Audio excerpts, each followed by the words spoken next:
Hello, and welcome back to Reverse 1999.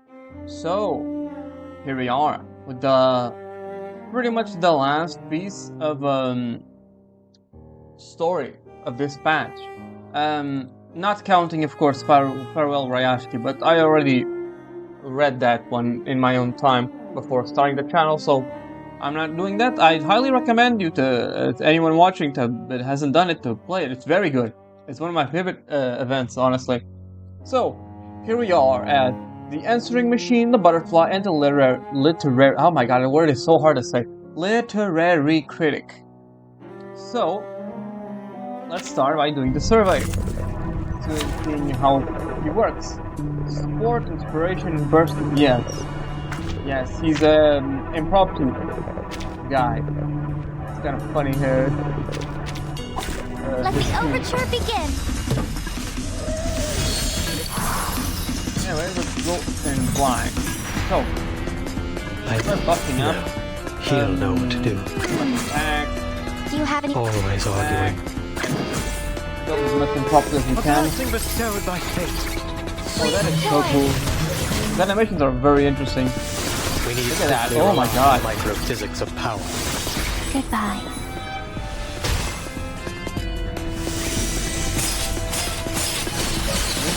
Oh, okay.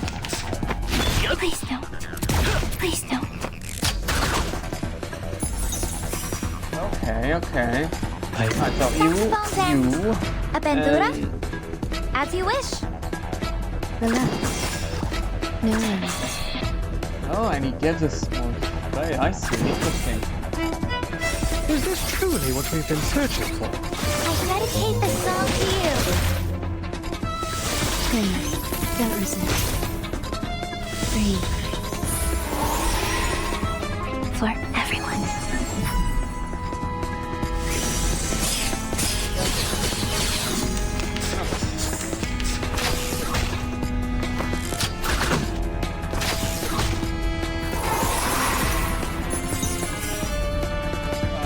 Okay, might as well do the ultimate now. Do this and we can do everything.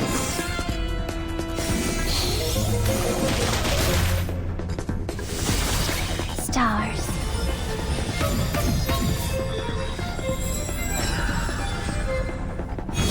For everyone. Listen to the melody of wind and waves. Thank you for your cooperation.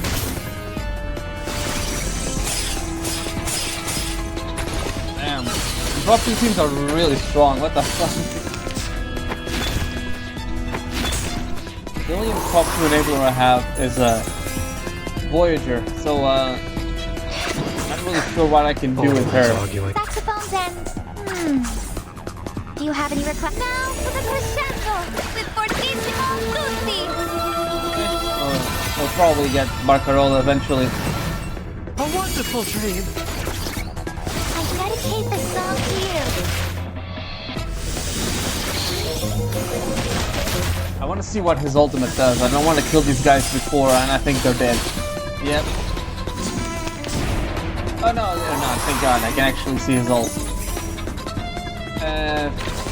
Here. Give me a second. There we go. No. He'll know what to do. Saxophone's end. Do you have any requests? Ridiculous. Eating. My next performance, bubbles bursting. Please enjoy.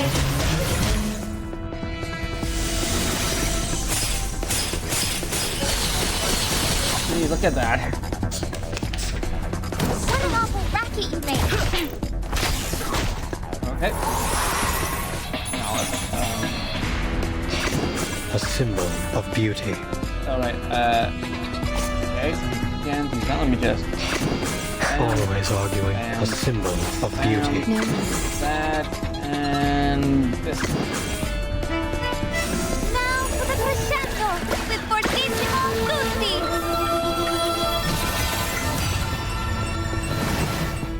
All forms of power at your Let's see fingertips. what your ultimate does. Oh, it's like Angel, where he takes time to prepare it.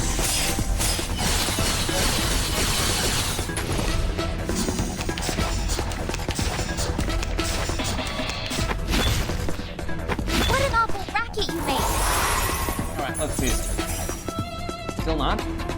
Oh, okay, so it's one more turn compared to her, it seems.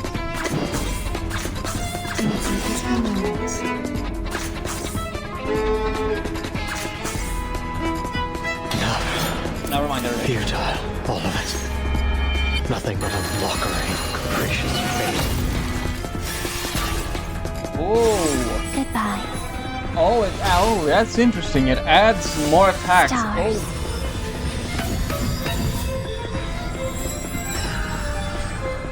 I see, that's pretty cool.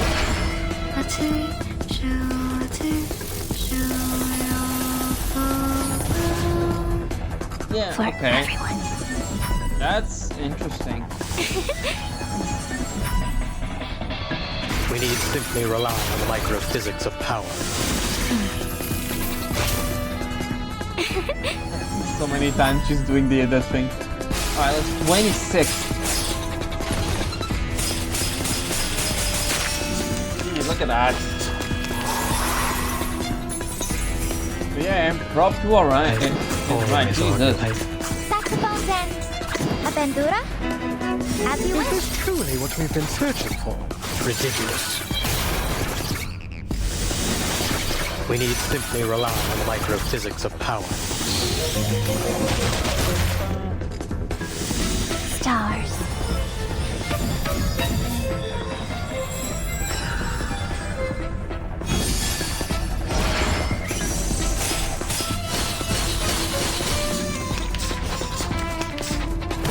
Stop. Always arguing. Go and go. Saxophones and Oh, wait, this a one. bandura? As you wish. A wonderful dream. Ridiculous. Listen to the melody of winds and waves. Please enjoy. Please. Right, and probably should take care of that guy. Yep, there we go. Cool. Yes. Okay, yeah, I have a sense of what he does. It's definitely an impromptu guy. Only 4. That seems a bit suspicious compared to the huge thing that Barcarola had. Anyways, let's go with Ukvar. Oh no, oh boy, that's...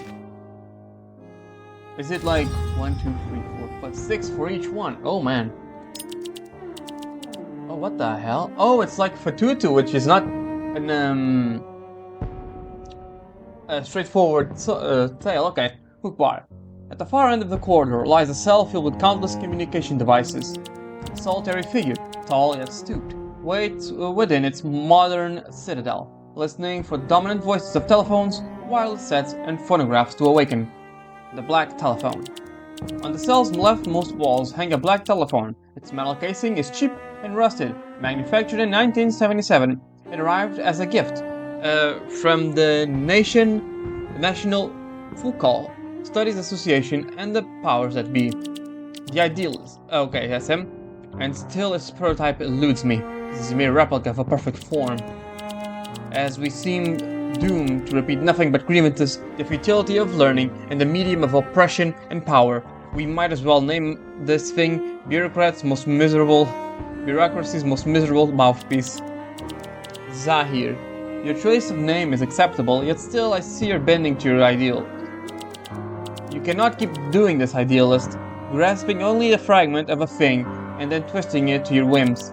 The brown telephone. Suspended on the cell's high walls, a solemn yet refined wooden box, traced with the warped inscription of Arcanum. Now and then, Arcanists choose it over ink and parchment to send it their messages.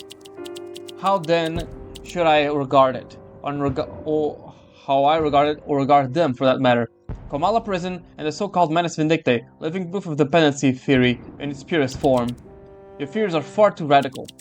A moment, please. Yes, Let's call this the parable of a blind age, the silver telephone. Cutting edge combination of arcanum and our advanced technology, warped up in a frigid metal exterior. Signals surge through its circuits, its frame quivers as it drones in a hollow wail. Only Laplace could have produced such a thing.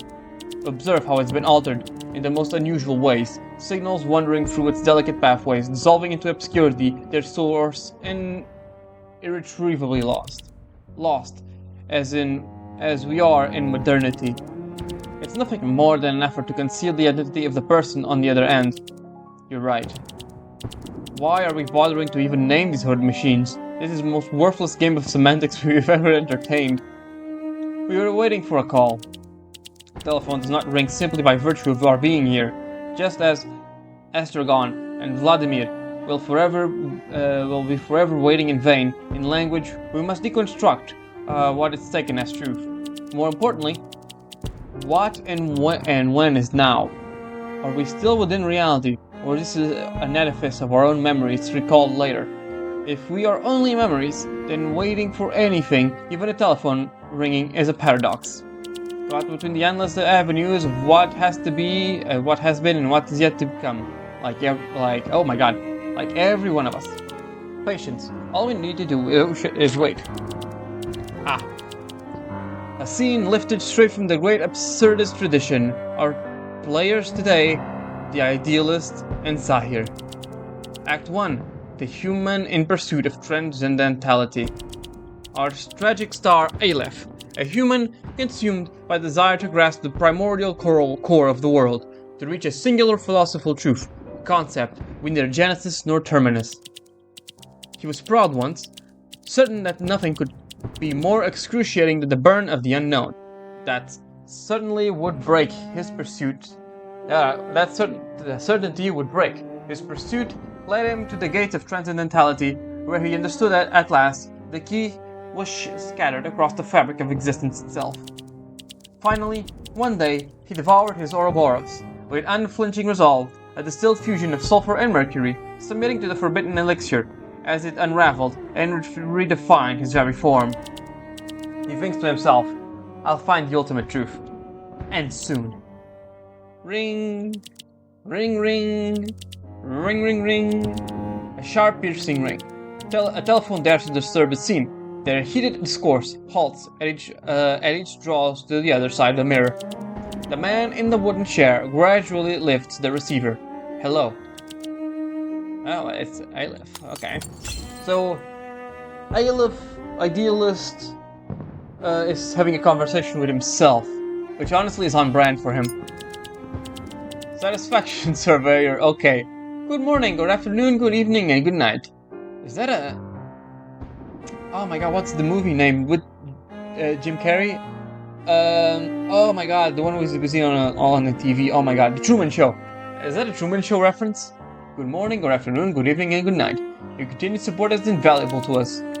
Whenever you're in Cuernavaca, Gomez Palacio, or beyond, you will always remain a valued client of Hookpod Company. Oh, it's a company, okay. Silent pulses out of the telephone line. On one end, hurried breaths beat against the transmitter, filling the receiver with an irksome hiss. Grating static. One moment. Sir, please, stay on the line. Any feedback you have will be crucial. Your opinions are indispensable. Yeah, of course it is. Our main office in Gomez Palacio, near the Museum of Literature and Fine Arts, just past the Lake of Fractured Reflections, through the forest where a single leaf dreams. You must have heard of it, surely. You've seen the burning bridge. In fact, you all need to do is check the credit card statement. I guarantee you've used their services before. Simply complete the following satisfaction survey, and you'll stand a chance to win a round trip to Plon? What the hell is that? The Lake of Fractured Reflections, the forest where a single leaf dreams, the burning bridge, the prisoner poised by the telephone, is sure that these places do not exist in Gomez Palacios or anyone else. But the riddle woven into these words is of far greater value than the promised ticket itself. I've never heard of your company, nor have ever been in one of your customers. But you must have played our indisputable board game, Romance Language Edition, a linguistic marvel of subverting contingency and materialism. Regrettably, at present, the game is single player only. We are, however, working on improvements. Tell me, would you be interested in a multiplayer format? Perhaps you've got a few close friends handy? Some fellow language game aficionados? He's gonna play with himself. Like all three personalities, he's gonna play the game. Fragments of glass and unbroken mirrors cast past the prisoner's image, multiplying him into infinity. The prisoner nods wordlessly. Wait, how the hell did you hurt him? You were talking on the phone, how did you hurt him? Splendid. We are now ready to enhance your board game experience. Kindly stand up, face the direction of the Aurora, open volume 11, Frontier of the Synthesis of Scientific Cosmology, and spin around 16 times. Okay. Stay calm. A mindset of disorientation is an entirely natural response. Now, what vision presents itself in the mirror? In the mirror, the poet, the philosopher, physician, the alchemist ripple in unison. Also, there are four of them. The poet, the philosopher, the physician, and the alchemist. There are four of them.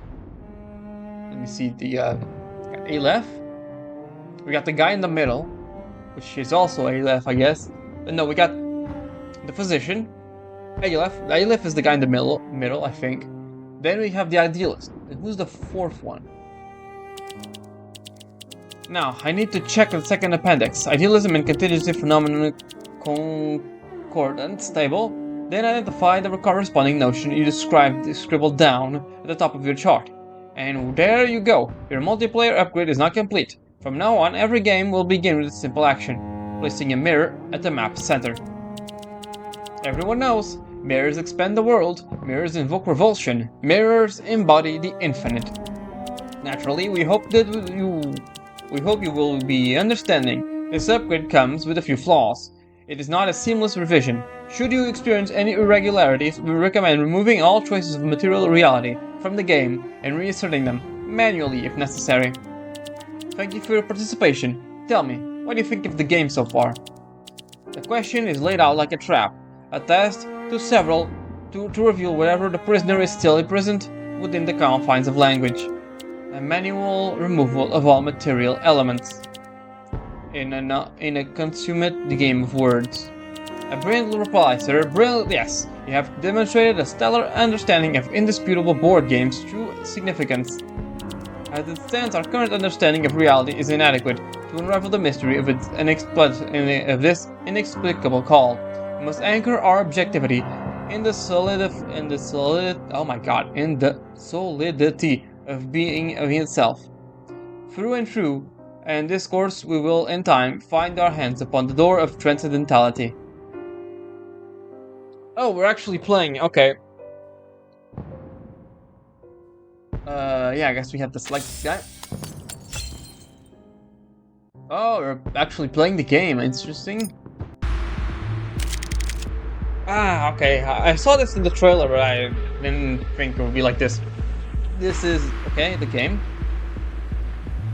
Find reason within the irrational and answer in the trivial, just defeat the phenomenon, one by one, and cast them into your meticulous mind.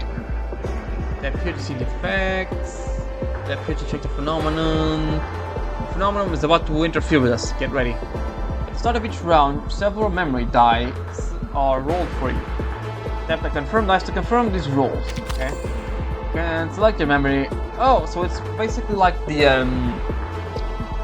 this card game is basically like the Genshin Impact card game, which we have to roll a few elements or dice in this case. Okay, I see how it goes. Okay. Manual adding extra memory die on top of it the cost will amplify the card's effect, casting a more powerful version. Tap and select an attack response card. And add. Tap again to activate its effect. You can still play more cards for this round. Tap and select the defense response. Tap the response card again to activate the effect. Attack Eureka. Okay, so you can activate each and every one of the cards, I see. No more response cards are available to cast end round. Ow. Ow. Okay, yeah, reroll the dice. Select the memory you want to reroll. And reroll. Confirm. Okay, character's passive skills. Gain 1 additional memory die. And 1 stack, okay. Okay. We can manually add them. Let's see.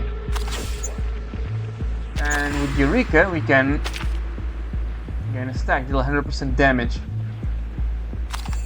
Just gonna do this, and we don't have enough dice for this, so end round.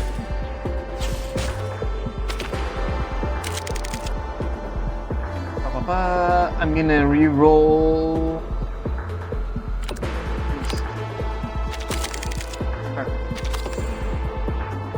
Now, attack. Yeah, just give it everything you have. There we go.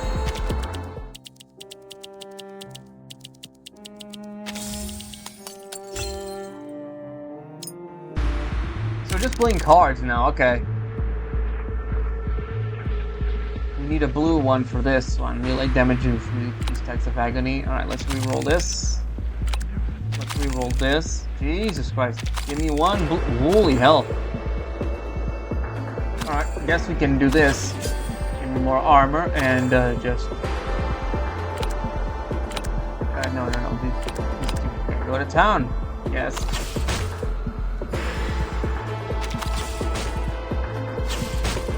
Those were some very, very bad rolls, but I don't think we need more red. More red. There we go. He's dead. Nope, but he has armor. Let's do this. And round.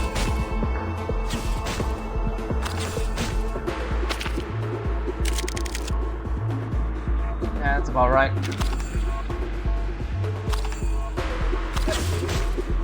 He's gone. And that guy is fence down. Yep, that's good. We are done here. There we go. Deal 32 damage. Nice. Get that? Single die appears upon the desk. Worn black 20-sided die, a symbol of chance of fight. The solitary prisoner rolls it between his fingers. The cell itself shifts imperceptibly with the rhythm of his breath. It is for this indisputable board game. Is this for the indisputable board game? A tool for responding to the questions from the other side of the line. A word game shaped by the randomness of being and the pursuit of idealism. I suppose a die that never settles is quite fitting. But who will oversee our game? The poet? The philosopher? Or some yet unknown player standing on the edge of our arena? Imagine that, sir. 21 minutes and 40 seconds. And you are still on the line. You, sir, are a kind and patient gentleman. But beyond all the impeccable connoisseurs of board games, of course, they're probably charging you outrageous fees for the 21 minutes and 40 seconds you're spending on the phone.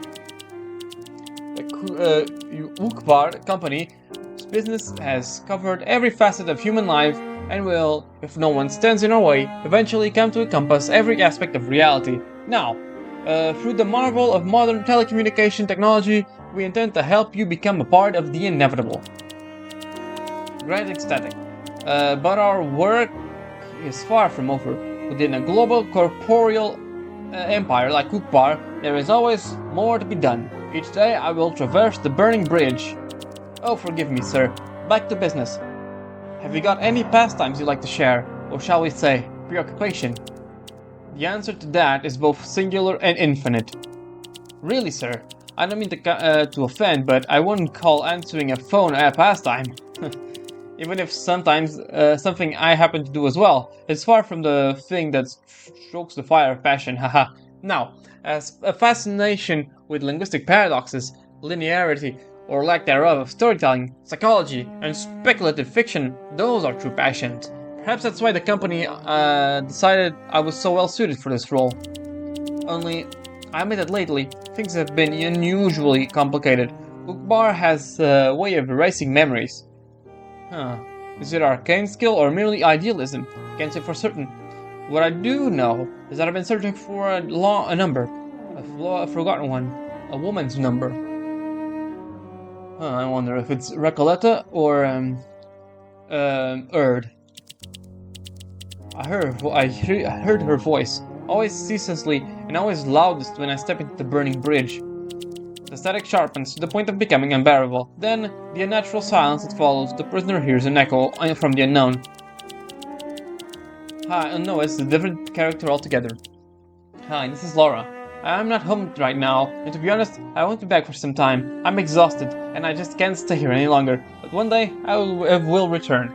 If it's impossible, leave a message with Orbis after the tone. That way, I'll get it as soon as possible. An answering machine, and the speaker has a Spanish accent. Certainly not Castilian, not European.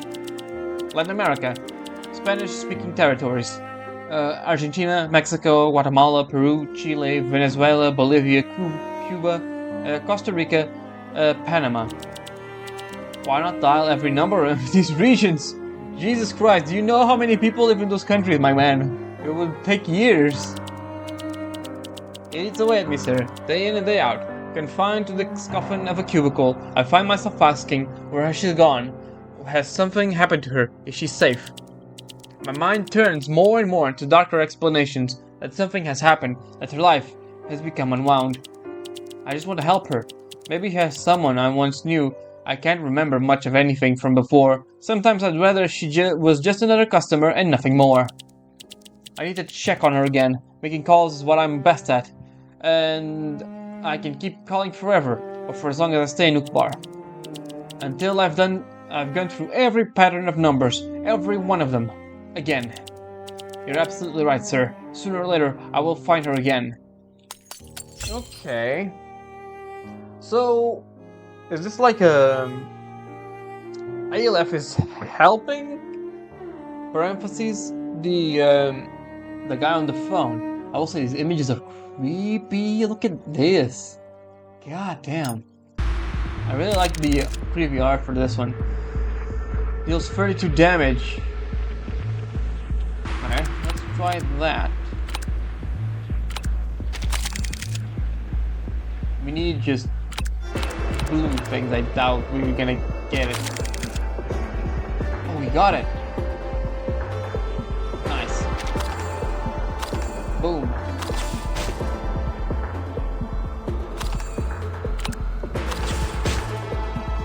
Look at that. Click agony debuff. Okay. Right, we only need one, so let's re-roll everything. Nope. I don't think it's gonna let us do that again. No, we got it.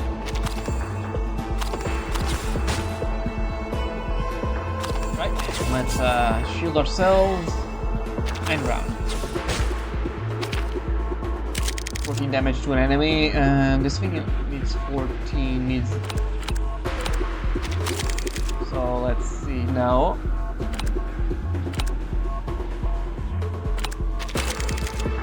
There we go. 1, 2, 3, 4, okay. 14 damage. You're done. And that's the first one. I see. I wonder if it's gonna be Las Babas del Diablo. The spit of the devil? No, it can't be the spit of the devil. Do they mean like Babas as beard? Probably. Spanish and Portuguese are very similar, but some words that are written the same way can mean very different things. So, I'm gonna bet it's the beard of the devil, or a cluster of nerve pain tightens its grip on the man as he rides away in confinement. Oh, it's Merlin. Right, Merlin is the physician's name. Okay. There was no phone. I'm sure you realized that already, but I'll remind you It wasn't there, not until it started ringing. It was a survey call from hell. No real questions were asked, and no answers were needed. No philosophy, no science, no history, no art. Nothing of real consequence. Paracelsus, okay. Surely it was an actual call from hell. I suspect this is nothing more than another one of your neuroses manifesting itself as we re-enter your labyrinth of recollection, and every so often collapses into chaos. Given that, it would be better to conclude that only an illusion brought by hyperkinesia?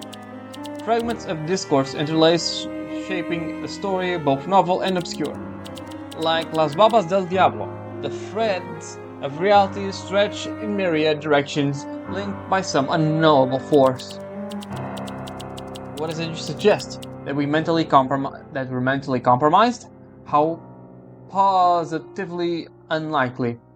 Just consider how many of us are doctors here. If we really are slipping into madness, then we could treat it. But taking medicine at random is not a compromise we can handle. We don't have that much time left, Paracelsus. We cannot afford to waste it on ourselves. Ha! To see the rose reborn from ashes, one must at least have the patience to watch it bloom. Perfection is demanded in all things.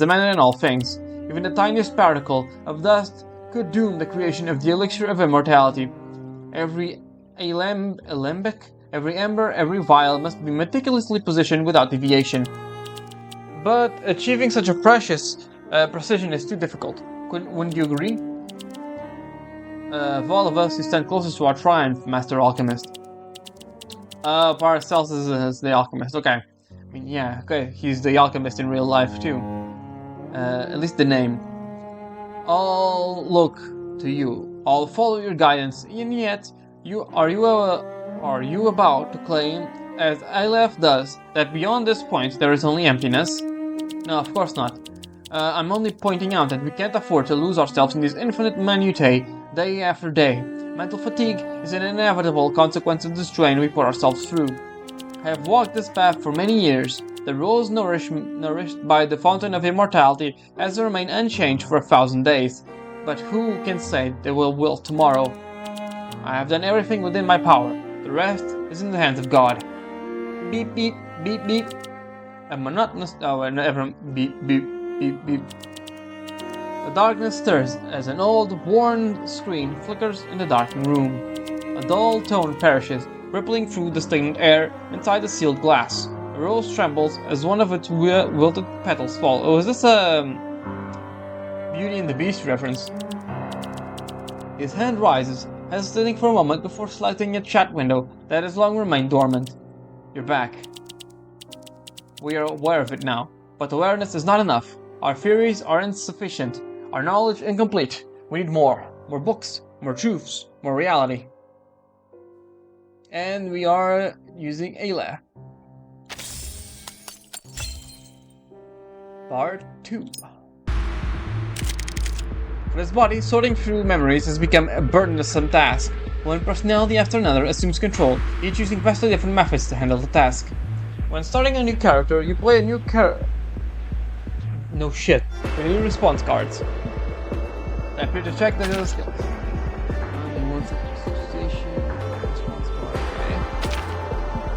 Spend all your weekend to refresh and cast. Okay. Yeah, okay, it's good.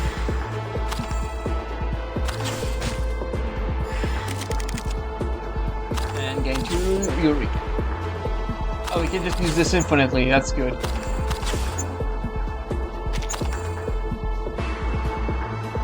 Oh, okay, I see how it is. Let's switch. Come on, man. Come on. Yeah, yes, it works.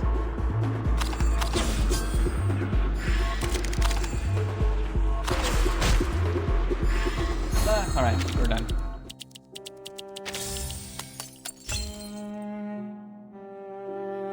You need to take a look at the time because the server reset time is about to hit, so I gotta take care of that too.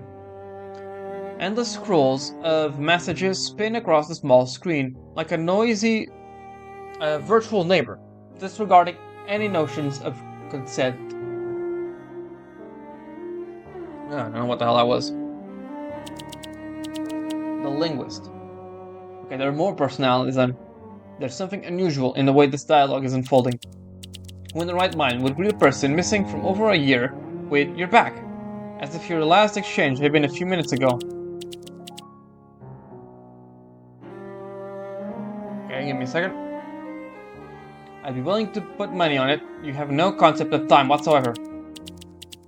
The prisoner requires no special insight to see. The linguist, on the other end of the screen, is not the one has previously been speaking to. Give me a second, let me take a look at something. Okay, it works fine, yeah. You're not a linguist. Naturally, I'm not Ludwig. You're a linguist. You call me Lorenz's butterfly. If that name holds any meaning to you, you can call me. Okay, never mind. If you wish, Lorenz's butterfly. He complies without resistance, reshaping the designation in his mind. Then you're saying that he has vanished, the linguist, I mean. That's right. One day he just up and disappeared. There is nothing left but an empty husk and disaster in his wake. No one can really say for sure what happened. Everyone's been scrambling around ever since. It seems like we keep expecting him to just reappear and take back the garbage spot as easily as he left it. Then you're searching for him as well. That's a generous assumption, but at least you're talking about it. What it is I'm doing. Then sure. As for why I keep doing it,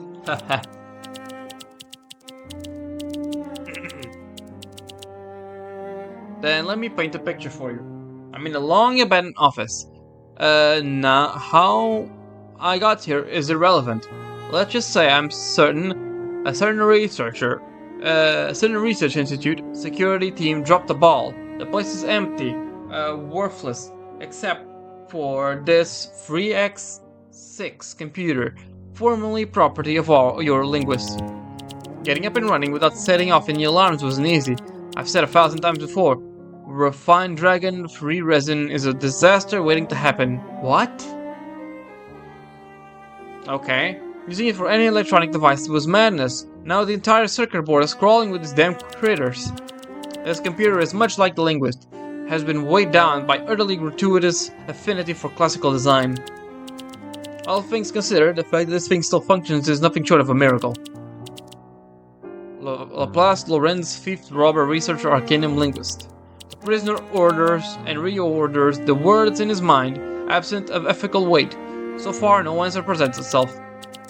The only thing that can use the only thing of any use here is a remote communication program. It's so damn clean it almost makes me mad. Even more baffling is that this program is still running after all this time. There's only one chat visible in the logs, yours. For someone the linguist never mentioned to anyone else. Mr. Aleph, you two certainly had a lot to talk about. Your chat history reads like an infinite loop. Between June 12th and June 22nd, 2004. Oh. 2004. Okay. You dissected a single proposition from the course of 3,000 messages. From March-July 2005, there it goes again. You two spend 4 months fixating on whatever holiday language exists, exchanging 1.2 million words. With editing, you can pass it for a landmark philosophical thesis. I have to say, it's a bizarre thing. You're like some kind of ghost in the machine, hallucination he conjured. So what are you? An undercover Laplace agent? Or are you just an imaginary friend? I'm not with Laplace. As for his friend, as for being his friend, I wouldn't know how he defines us. We merely exchange our thoughts when the occasion arises. Alright, you're touchy about calling him a friend. That's fine, I wouldn't be surprised if Ludwig even felt the same way. I suppose it makes you something of an unofficial advisor to Laplace. My responses are not confined to Laplace as an institution, nor were they reserved for the linguistics question alone. Oh, so you'll just answer anyone about anything? Why is that, Aleph? Do you know everything? That's a bit egotistical, unless you're actually a program. Just some old process running on a loop when this does the thing. Oh, maybe that's why they've kept you on. I'm not a program. Thank you for your honest answer, Aleph, and yet, oddly enough, I feel more confused about you than ever. No matter, I think your response might somehow be more mechanical than a program, so let's change the subject. Okay. That was a whole lot of things I do not understand, honestly. I am a bit confused about this. Right, I'm gonna just, we only need one for that, so yeah, that's good. Let's play this. There we go, let's play this. Get more armor. And Eureka. You can only do that once. Okay. Nah, we're fine. This isn't a very difficult dice game, we'll say.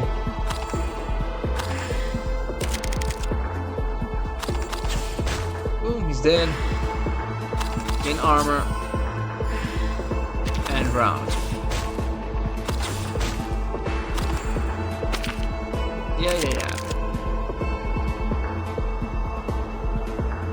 Yeah, that seems good. More Eureka. Boom.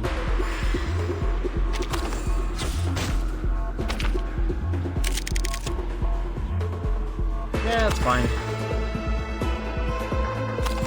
Attack. New reality. Eureka.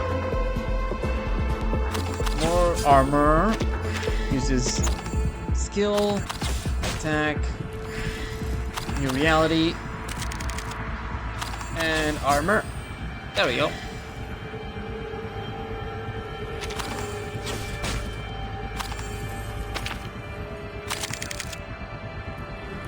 Yeah, sure.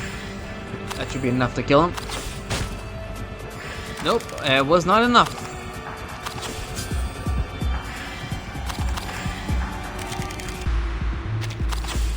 I need one more, okay. Okay, that's enough. There we go.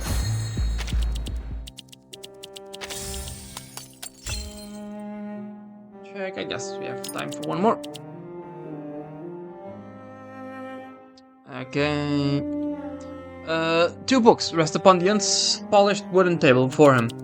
One book bears the Meaning and Mental Phenomenon, Vienna 1st edition, 1921, and the other Structural Analysis of Symbolic Systems, Selected Philosophical Proposition, 1918. All pages are aged and yellowed, and the first cover is adorned with precarious slits of paper with the words, "To my dear friend Aleph, Ludwig."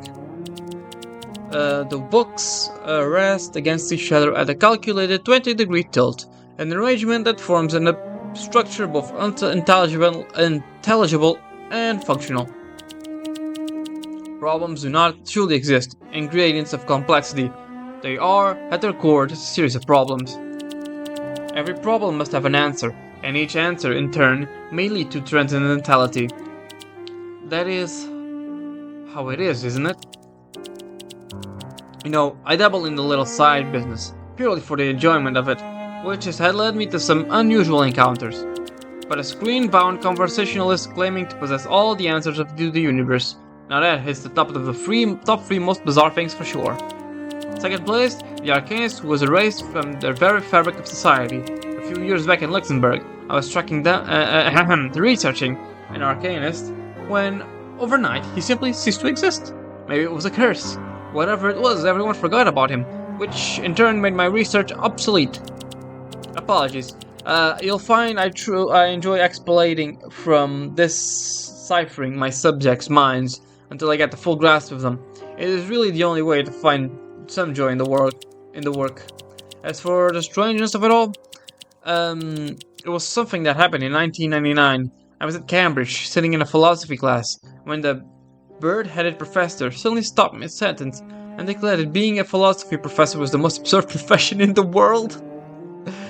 Okay, honestly, I know there's respect of people who take philosophy, but like, if you major in philosophy, what is your profession? You just teach more philosophy, I guess.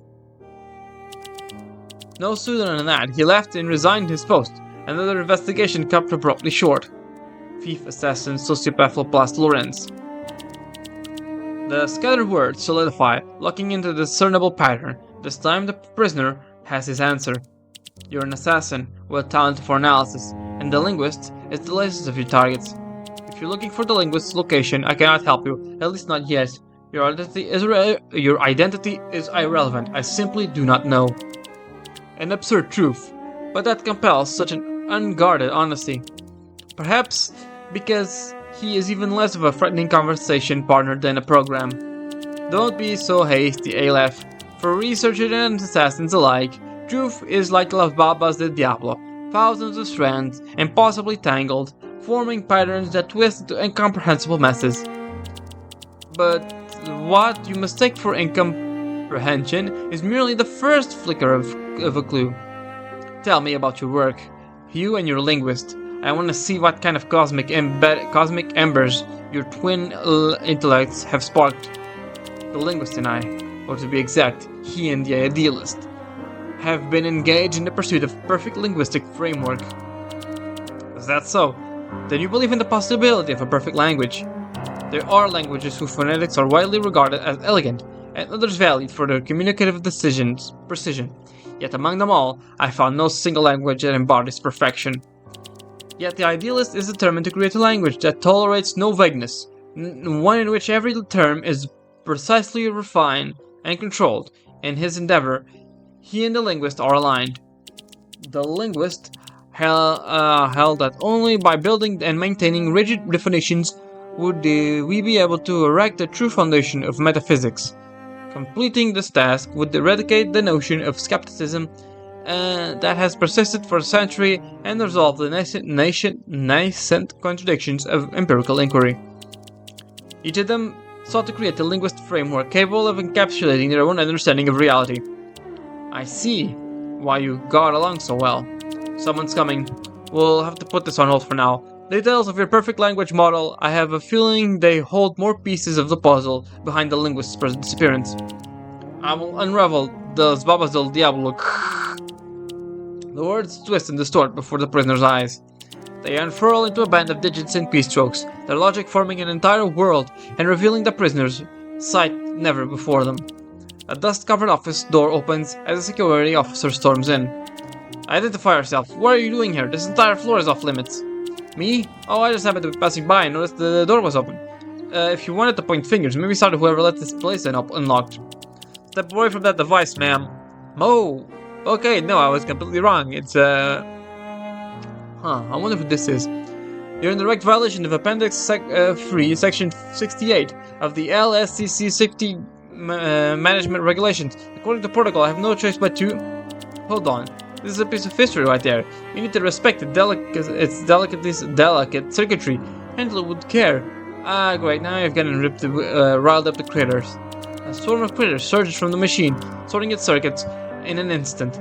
Flames catch on dust-laden files, and the abandoned office erupts into an all-consuming blaze. Well, I just hope Ludwig really is dead. Okay, and who the hell was that woman then? Alright, I guess we can just finish this one. Max Eureka -1. Okay, let's see what that one does. Come on. Okay, that works. We roll this. Awesome. This. And more. Okay. This one might be a bit more difficult since there are a lot of enemies.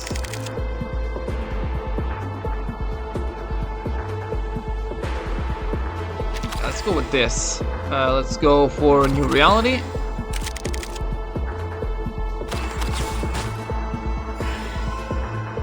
And more armor.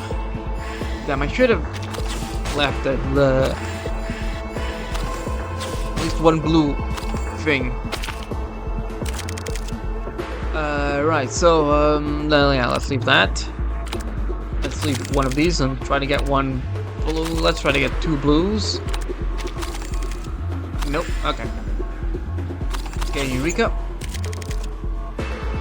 Nice. Let's gain the new reality. And let's... Bam. We don't have enough for a second one, so let's not do that. Okay, we got 1 blue, we got that, thanks. Okay, let's try and get 4 reds. Awesome. Alright, attack. Attack again. Shield. And reality, but useless, and Eureka.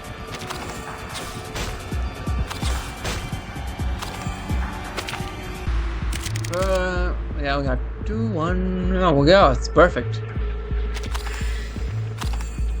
Next Eureka, -1. This. What's this? And round.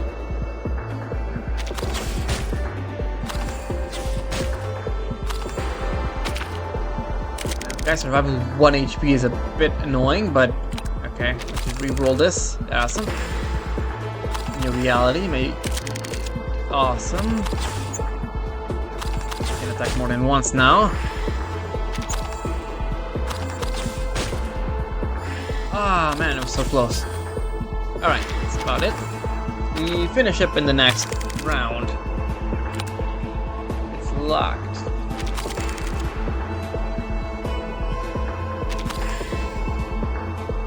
Is it locked? Did you lock it?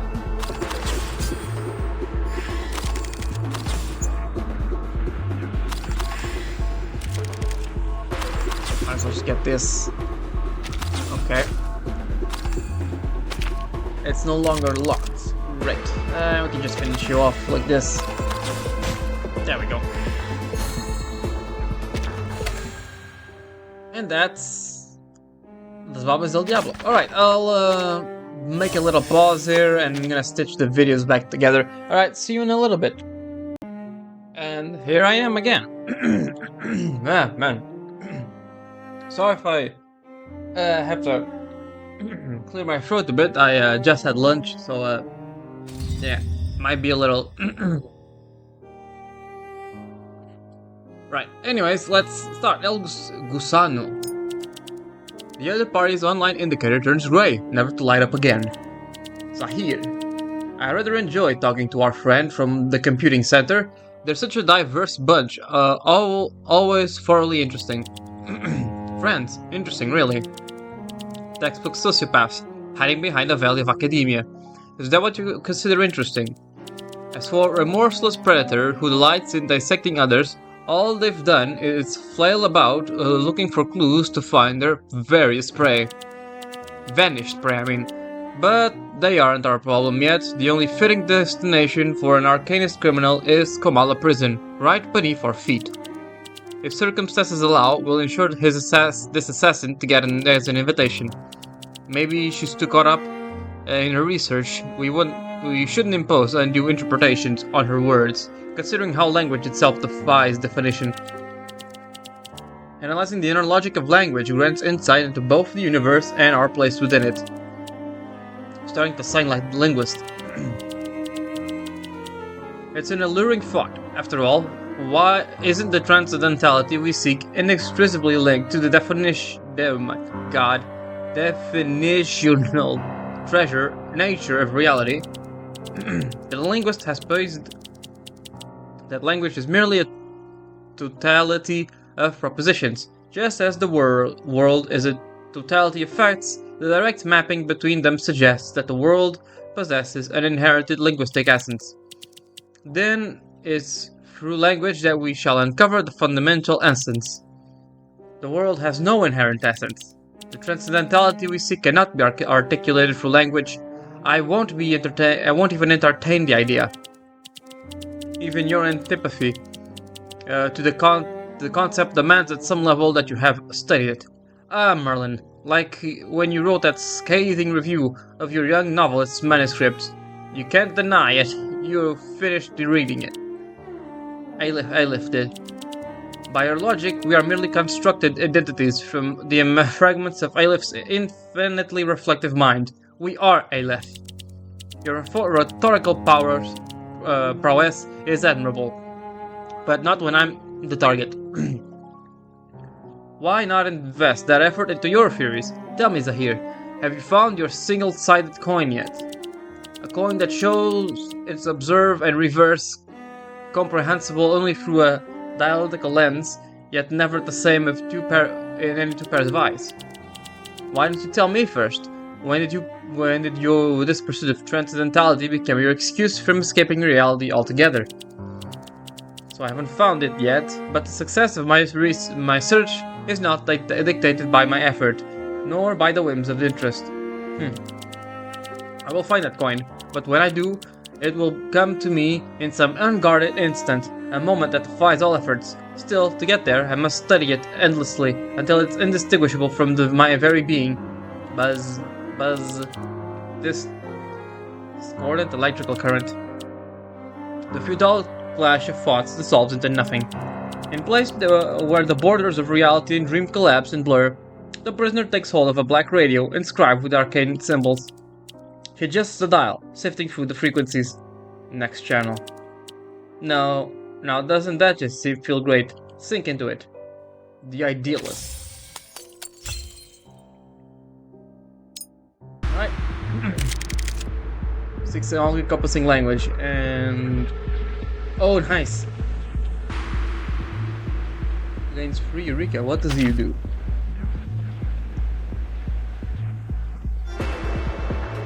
Okay, interesting. Alright, so let's just use this to get armor. And this is damage.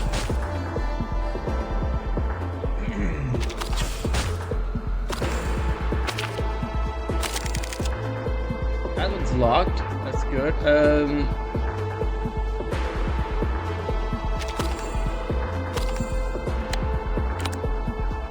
Okay, let's gain free Eureka. And gain armor.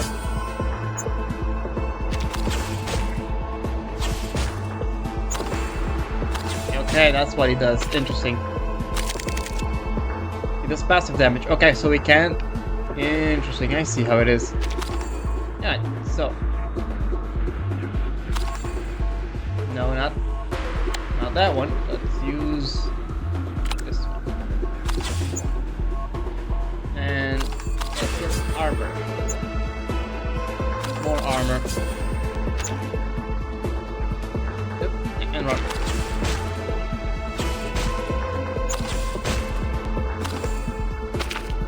Yeah, I know. Oh boy, we need the... No. Okay, fine, I guess it works. Give me Eureka. And give me damage. That's... enough. There we go. Almost done. All we need to do now is just deal 1 damage. There we go. And he's dead. Wonderful. Okay. Heart free. Soothing voice rises from the speaker, warping within the coils, reshaping itself into something that defies comprehension. Oh my god, what the fuck? Pan-American Arcanist Radio. Okay, it's easier to pronounce than I expected. To all your faithful arcanists out there, followers of the Sufferer. Oh boy, it's the Manus Vindictor. Devotees of the Mass, this is the Pan-American broadcast, brought to you by the Manus Vindictor. Simple spark of arcane radiance is all it takes for one extreme to dissolve into its opposite. Wisp of electric wisp of static seeps between the words. From the demented repetition of classical compositions to the relentless assault of bad news, From the literary autopsies to the Vogue and tragic radio plays, every note, every word, every sorrow is just a little touch into the oh my god, is just a little touch of the dial away. Pan American Arcanist Radio brought to you the latest voice from McCourt to Port. Antarctica is still basking in the auroral radiance today. The glowing tide will keep gushing into the sky and hovering over the world until time itself breathes its last. I wonder, listeners, how does the sky weep where you are? Is a storm raging, or has the sun fallen? Let us relish this moment together on the last evening on Earth. Hello, Miss Grace. Extend my sincerest regard to the preacher. Through a static... Oh wait, is that Miss Grace talking? Oh man, that's an entire different voice then. Through the static, a soft and steady breath emerged. Quick, restless, and measured at precisely 106 beats per minute. The line is open. A listener from Ushuaia is now on the air. An American Arcanist Radio reaches the ears of the devoted across the continent, from Los Angeles to São Paulo, from the Chisos to Ushuaia. Our dramas have captivated Arcanists everywhere. But you, sir, you are a mere human. This is an enigma in itself. I say mere, but you are nothing but ordinary. That much is clear. Years have passed since Mr. Forget-Me-Not and I last spoke. A mere intersection of research. Nothing of significance. There's nothing exceptional about me, except the fact that I cannot leave this place. I will speak plainly, Miss Grace, so long as you find reason to listen. This station has many listeners, but none quite like you. Okay, so Miss Grace has a radio show, apparently. That's kind of funny. For some reason. Alright, so,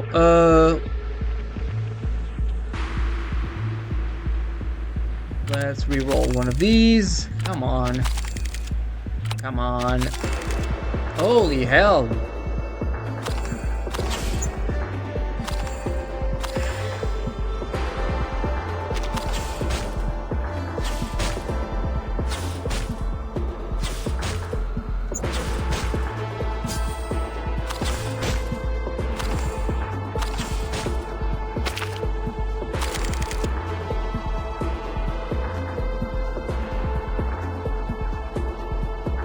We have not enough for that.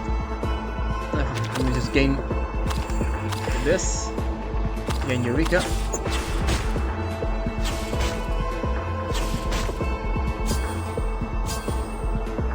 Right, that's about it.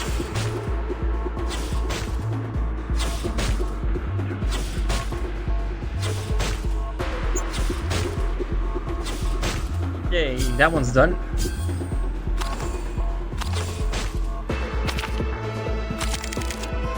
Holy hell, this guy's really good. Alright, that's nice. Just do damage and use Eureka. That's that. Simple enough. Part 5. The radio host's face is a mosaic of countless others. Kayla, Grace, Cecilini, Newman. Names without weight, faces without permanence. She drifts unseen, a colorless moth in the dark, in existence without self. Okay, so I'm gonna really just guess that she is Moth, right? Miss Grace has to be the mole from the Foundation, is my guess right now. From the mirror, they sigh as one, a chorus laced with disdain. So alike and so ill-fated, one condemned to remember, yet commanded to forget. Oh my god, I know this name. Scheherazade, without an audience. Keeper of shameful secrets. Lost in the tragedy of his own illusions. Scheherazade is the author of 101 Arabian Nights, in case anyone wants to know. And so, hyperphemesia is no blessing, but a curse without cure. The story begins in San Francisco, 1990. Our protagonist is a young girl called Cecily, lost in the flow of things. Somewhere between 18 and 22, she speaks with a low Saxon lilt. I've never heard that word before. Behind her, the cry of a black, fronted, piping guan sounds. So precise, it could be real. She may actually be from Blue Moon. An arcanist in search of an exit, yearning to slip beyond the grasp of Thought's phantoms and power unseen hands. There is a place she knows, one where the sun does not shine from those who seek the hidden truths. Manus Vindictae. Children of the esoteric, keepers of heresy, zealots of the arcane, they are as a mighty shoal amidst the current of upheaval, never still, always moving. Of course, they'd never turn away astray, the thing she feared remaining unrealized. She was taken and reshaped for the cause. She became Kayla, she became Miss Grace, then Newman, then Cecily. That's an odd name to say. The tree had shed its leaves, and foreign branches took their place. Who she had been no longer mattered. She became another, again and again, until time forgot what had once grown there. Whispers of innumerable voices gather on the other side of the white noise. Monday's edition of the Ushuaia Times reported the sinking of the Free Breeze. Among the survivors, some claim to have seen a great number of islanders aboard, adorned with the seashell ornaments. There is reason to believe that some of the Nukutai may have forsaken their homeland. We hear now Louis reporting from the scene. Why they departed, we cannot say. What is the allure of modern civilization, or a promise that somewhere in the farthest west, a river of immortality awaits? That's a very weird one. Why would they await that? Their arrival was a moment of wonder, but by the time the night faded, they were already lost. A sound hangs in the air, almost a sob. The young lady does not weep, she merely breathes, with sorrow measured in time, her grief a part of the rhythm of existence. And so, this griping incident reached its tragic epilogue, the fate of a people sealed over nothing more than a shell. Damn.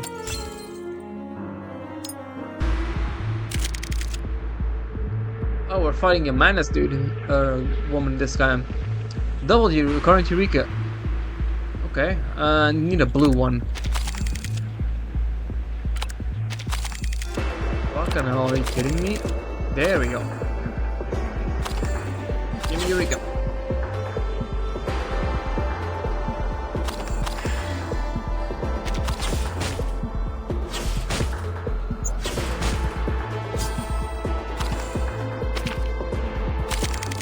Okay, so I'm gonna do this.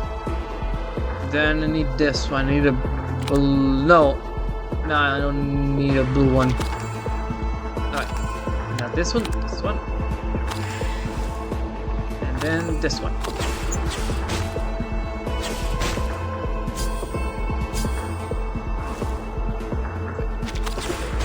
And keep attacking.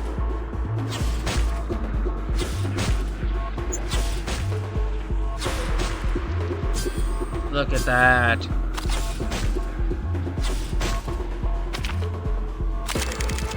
Alright, so, I guess I'll do that one. I'll do this. And then this.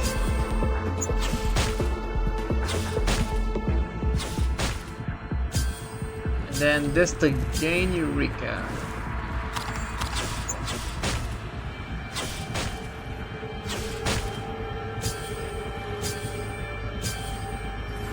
And with this, just attacks more and more, and you're done.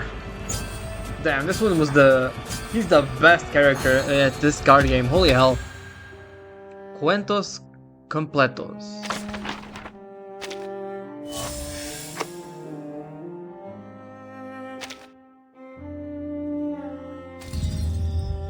Alright, let's go. Falling back into his reverie, the idealist idly presses the power switch, yet the broadcast performance of Disorder and Delirium has already reached its end. The radio plays no more. A name carried in whisper, the Panopticon of Komala, where every question finds its answer. I quite like these stories that travel up the telephone lines. The stranded and the deluded, the ones forever haunted by riddles without solutions, They come here drawn by forces unseen, by paths not meant to be traveled. They ask, they seek, they wander through lives frayed at the edges, tangled in a paradox of unreality. Do you really feel nothing in the face of these challenges? Do you realize we can shape what we have here into something that holds actual meaning? This all leaves me feeling somewhat lost. Have we found clarity or more confusion? I'm not sure, but it's already taken up too much time. Idealist, do you still remember what you set out to do in the very start? Of course I do. My poem. I would never forget about it. The idealist scans the confines of his cell in panic. Finally he finds it, a tiny fissure in the wall. Beneath this crumbling plaster, I named it History of Eternity, for within it lies poetry without end, the very source and medium of my great epic. It is delicate, contorts, speaks to me of sorrow. With every passing day, the crack extends a little further, and so your poem will never reach its final line. There will be a way. If this endless and sorrowful poem is to be conveyed with all the elegance and exactitude it deserves, then I must construct a language worthy of it. One all-encompassing, unhindered by ambiguity, not a conceptual illusion, but something absolute, precise, essential, a language of creation, one that shall unshackle every artist and poet alike. So, that's what you've been discussing with the linguist all this time, your perfect language. Claro que sí. But now, with the linguist gone, our language birth hangs on in limbo. That is the tragedy of the telephone. We speak, yet we remain strangers to one another, and he, perhaps to himself most of all. But I will continue onward with a new project. Poems shaped by many hands within the walls, a curated collection of their improvised tongues. Within them I will discover the systematic method behind every language. Through that, I will ensure the opening lines of our flawless in their meaning. Until then, I will host our literary salons, wandering through this literary labyrinth with the intent to build an exit someday. But for all your efforts, your poem remains unwritten, unexecuted. Not even a single word has been committed. You are lost within your literary labyrinth, lost in infinite inquiry. So much so that even your name has abandoned you, idealist. Do you even remember who you are? The poet, the writer, the pioneer fought, bewildered. He stares at the sorrowful crack in the wall.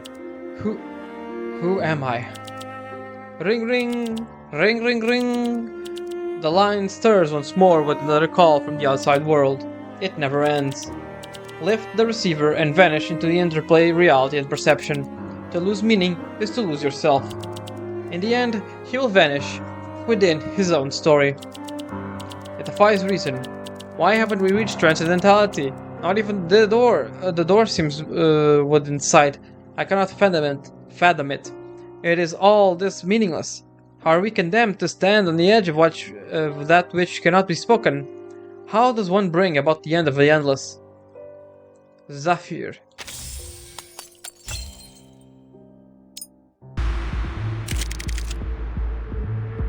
What does he do?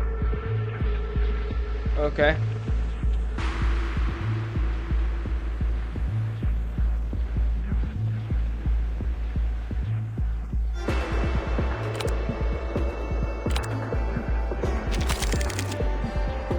Okay.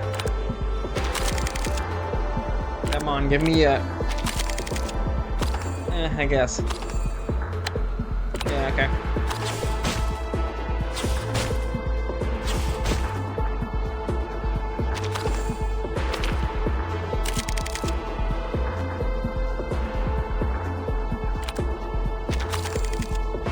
Yeah, we don't need blues in this case. There we go.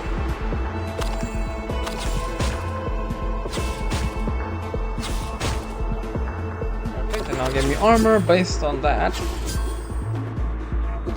Okay. Ah shit, he's gonna get armor.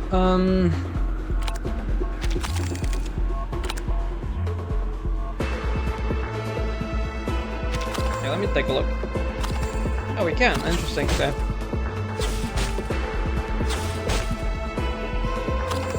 Weird. It says like 3 reds, but no, it can be 2 reds in one. Different colored apparently. Now he has armor. Wonderful. Give me 6. Nice.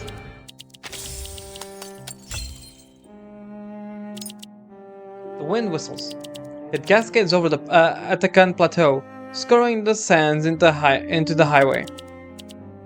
Oh, thank God, I actually got through. Please don't hang up, sir. You wouldn't believe what I've just been through.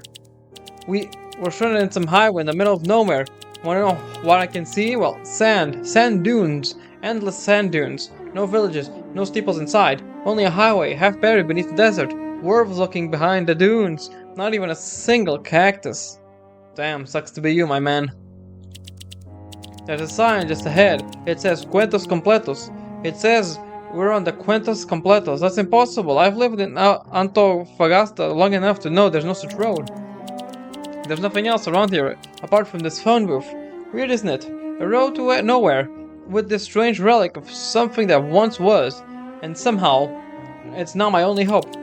I dialed every number I can think of. Emergency services, roadside assistance, the publishing house, the university, the bank. Nothing. Not a single connection. I'm about to lose my mind. I'm still half convinced this phone booth is nothing more than a hallucination. But then I caught sight of your number. An impossible coincidence that has been scribbled on the back of a manuscript, lying forgotten in my car, with a scruffily written note. He can answer any question. Call it an impulse? A feeling? I can't explain it. But I called your number, and again, against all reason, it's gone through. Thank God. I was beginning to think I wound up in hell. Hello, madam. Oh, it's a woman again. Please, just call me the literary critic. That's what my colleagues call me, mockingly, of course. They think I'm hopeless out of my depth, a clueless fraud, an impostor, in the world of letters. But there's no use dwelling in it now. I've accepted the name, just as I've accepted the way to this job. Oh, that's right, forgot to mention. I'm an editor, working at HA Publishing House. You know, the Forgotten Crows, the portrait, ring any bells? An editor. Haha, very perceptive, sir. In fact, that's precisely why I'm out here, stranded in this Cuentos Completos. It's my friend, Lisa's birthday, see. We're supposed to go to the reserve. We were going to visit the geysers in the valley, the flamingos, the little desert towns, all the things she loves. The colonial architecture, abandoned settlements, remnants of religion, history, natural landscapes, geometry. It's supposed to be the perfect day. Then I noticed something in the backseat, manuscripts. I was sure already had been submitted. I had sent them to the publishing house yesterday, and yet there they were. So I had to turn back to drop those manuscripts off to the publisher. But Lisa, she wasn't pleased. We argued, and by the time I looked back at the road, everything had changed. We were driving in circles for what, hours? 2 hours? 3? I don't even know anymore. But there's nothing but sand stretched out in all directions. Except for the sign marking this place is the Cuentos Completos, and this strange phone booth. If you could truly answer anything, sir, then answer this. What do I do next? Okay. I really have to wonder what the hell that was. Add, enroll one short-term memory die. Oh.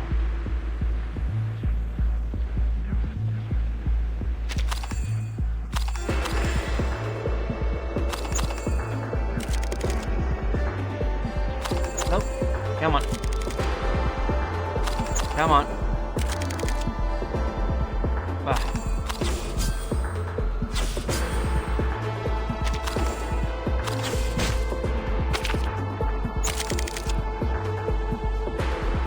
Okay, let's just do this.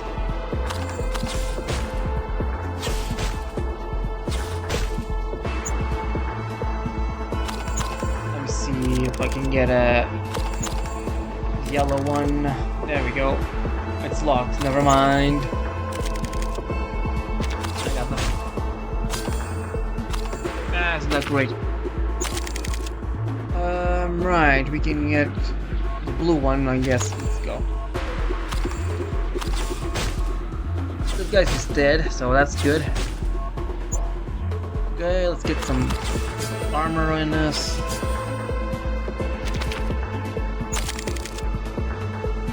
Not good at all. Give me more different die.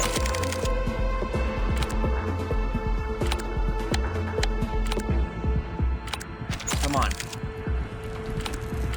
Come Oh my god, this is ridiculous. 4, 10. Just give me the armor. Guess I'll do the 4 damage.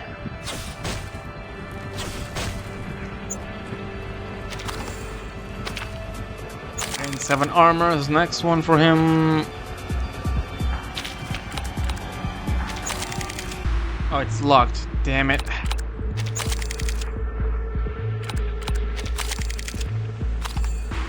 Right, let's get armor. What does Eureka do? Nothing interesting, I will say. Okay, let me see. Come on. Come on, give me red. That works.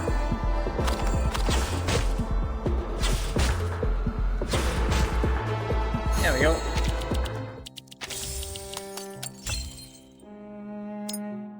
No, we're still fighting, huh?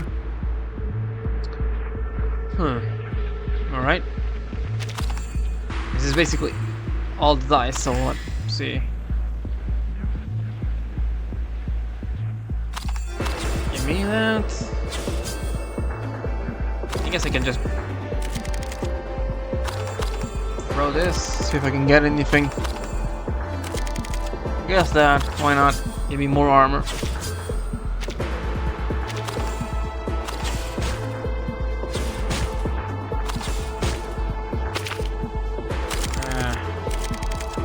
Locked.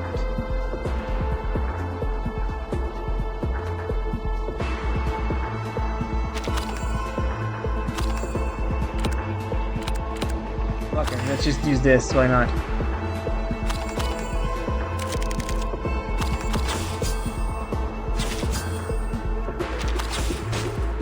Why are you locking my attack one?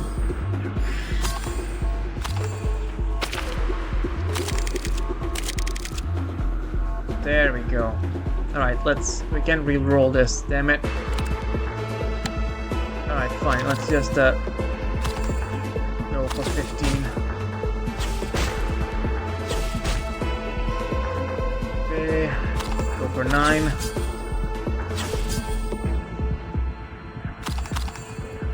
Not that one.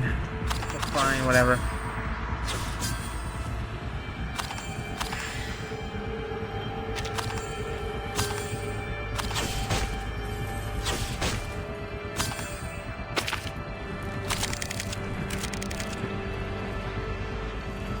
That works. I can use the 6s.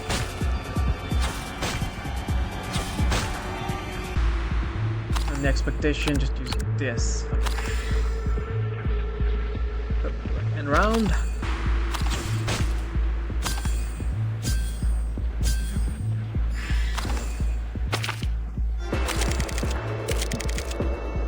God damn it, you really had to give me the worst possible hand.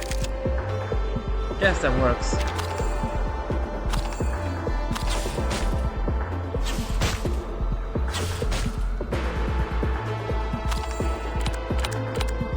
Alright, just give me more dice.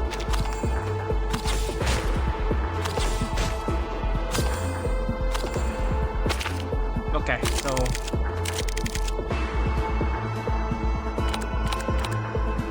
reroll and give me bigger numbers. Bigger numbers. Bigger numbers. Damn it. Guess that works. 9. 9.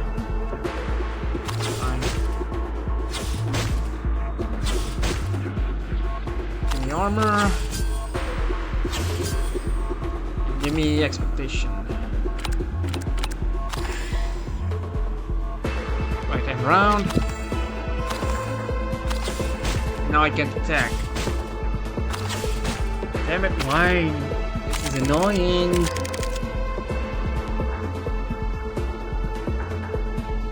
Like, not even questioning, it's annoying as hell. Give me armor. I'm just gonna get myself as much armor as I possibly can. Fuck it. And then expectation again. If there are dimes next time. Oh my god, this guy's annoying. Okay, reroll. Nothing. Just attack.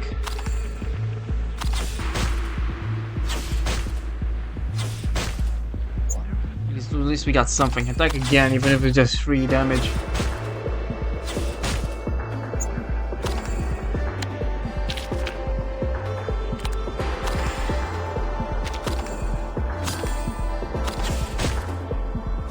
Oh man, it does so much damage.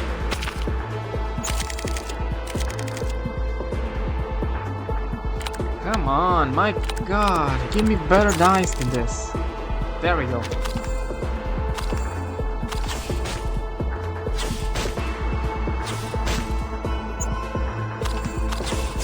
That.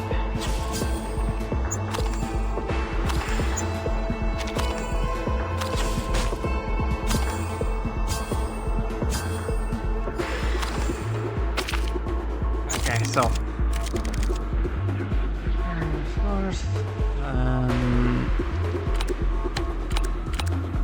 what better numbers? Fucking, I guess that works.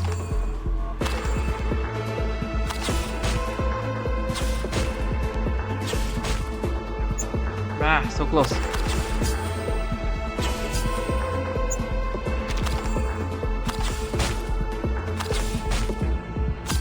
$52. God damn it, really need to finish this guy off quickly. Okay, that works. Yes, let me just re-roll this so I can get it. Or re-roll this. I need to get it. Fine, I guess that works. No, because I need... There we go. He's dead. There we go, I need this. Now the other guys don't have that much... as much damage, so I can deal with them more easily. Yeah, deal with that guy.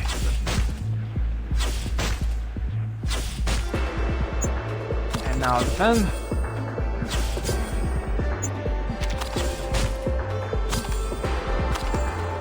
Right.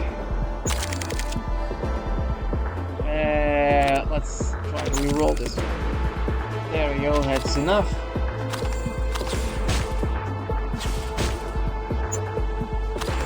Armor.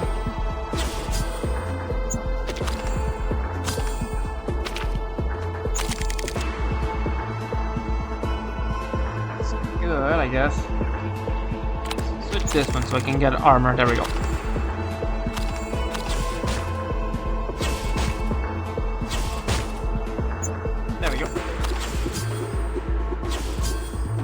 That was a close call, but I think we've won this.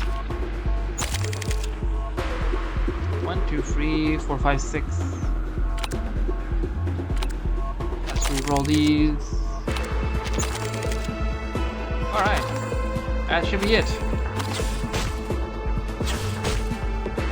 And it was indeed. The driest wind of the world. Salt mountains, desert, and an infinite horizon of red and brown. A highway without end. Looks like they were right all along. I really am a fool. Lisa couldn't take it anymore and walked off. She left me. Left the car. Just walked into the desert without looking back. I couldn't stop her. I couldn't even explain. I don't even know if there was anything I could say. All I know is the desert isn't a safe place for someone to just walk around their own. She had every reason to be angry. Why did I turn around? I let a stack of paper, a manuscript that might never be published, destroy her perfect day. I can't even decipher these manuscripts. The writing, the literature, none of it speaks to me. Oh boy. Okay. Where is Amchi Doldy? 4 chapters in and not a trace of him. He's the book's most important character, so why has he disappeared in his own narrative? Why is Kamala full of nothing but restless spirits?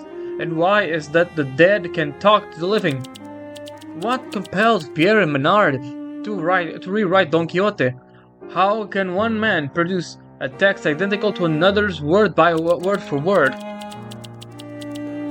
Why must narrative unfold through these fragments, the dialogues, flashbacks, always within flashbacks?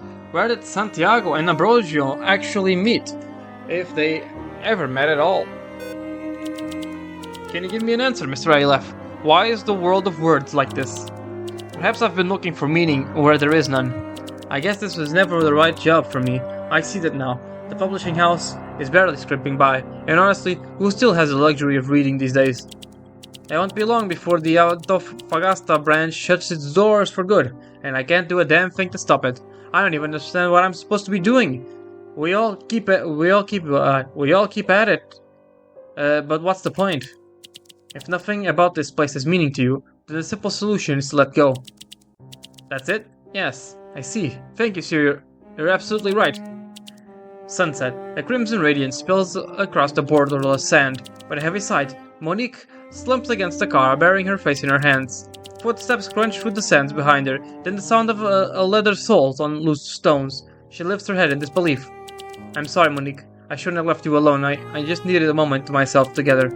Come on, let's head back. You're right. There's still time to make it. We still have time for dinner.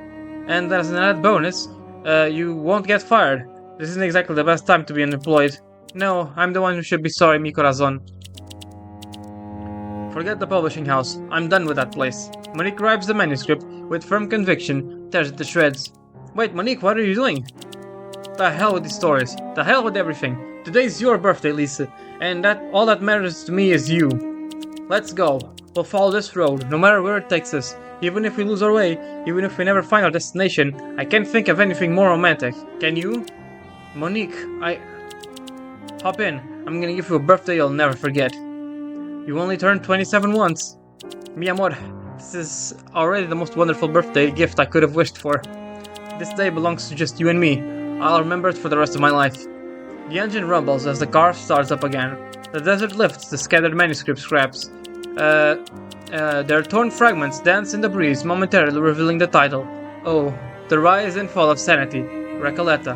Then, as swiftly as it rose, the wind subsides. When the manuscript, the words, and the mysterious phone number on its back are consumed beneath the shifting red sands.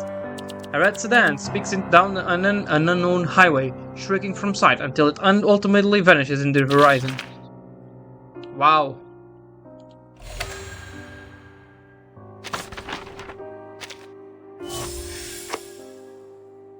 Let's see, the Library of Babel is... Oh, okay. Nah, I see. I'm doing that... Ah, goddammit, it's making me... No, it isn't. Okay, it's... Alright, so... it was definitely not about Aleph, I will say. I quite don't... it was more about lore, general lore. We learned more about Miss Grace than we did about Aleph. I guess they want to make him a mysterious character. Well, it's basically similar to the Fututu one, except this one has a lot more text and less minigames. I will say the minigame is fun. I like the card aspect, honestly, it's quite fun. Yeah, we didn't learn anything about Aleph, basically. So, I'm just gonna roll twice for him, because there are some characters coming up that I think I want that look cool. So, without anything else, let's do 2 pulls. And I got nothing. I got the mandatory 5-star, and that's it. Satsuki, okay. And then... Nah, I got nothing. Alright, that should be enough. Alright everyone, that's gonna be it. And yeah, I'll see you... I mean, I'm actually gonna see you in a bit, but I'm not gonna talk over it. I'm still... I'm in the process of recording this. It's gonna come out when the Imagination Palace releases in 5 days, so watch out for that if anyone's interested. Anyways, that's gonna be it for me. I'll see you next time in Reverse 1999. Ciao!